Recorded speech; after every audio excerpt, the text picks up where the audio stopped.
em dic Gerard Santos, sóc un dels responsables de la neu produïda a Masella i ara us explicarem una mica com funciona tota aquesta gran instal·lació que tenim aquí. Dintre d'aquí són 3 persones treballant portant la instal·lació. La instal·lació de Masella consta de 6 sales de bombes, 2 sales de compressors amb 7 compressors, un total de 574 canons d'última generació i 3 llacs d'aigua acumulada.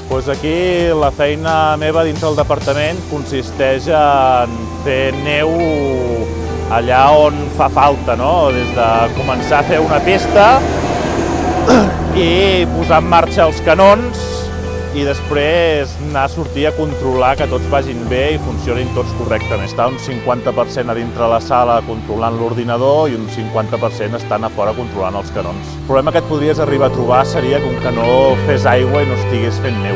El percentatge de canons que tenim aquí és un 80% més o menys d'alta pressió i de baixa pressió un 20%.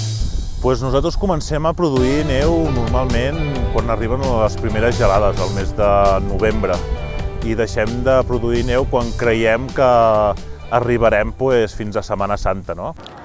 Els canons de baixa pressió són els que fan més neu, concretament aquest que tenim aquí darrere, el 13, i el de baix al pla, el 6, són els que fan més neu. Des de principis dels anys 2000 vaig començar a treballar aquí a Masella, a Remontes, i des del 2010 porto treballant a dintre el sector de la neu produïda.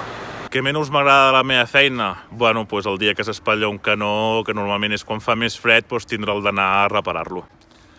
El que més m'agrada de la meva feina? Seria el poder començar una pista, des de zero, que veus que hi ha herba, i si ha fet les condicions òptimes, al cap de 72 hores poder-hi estar baixant esquiant.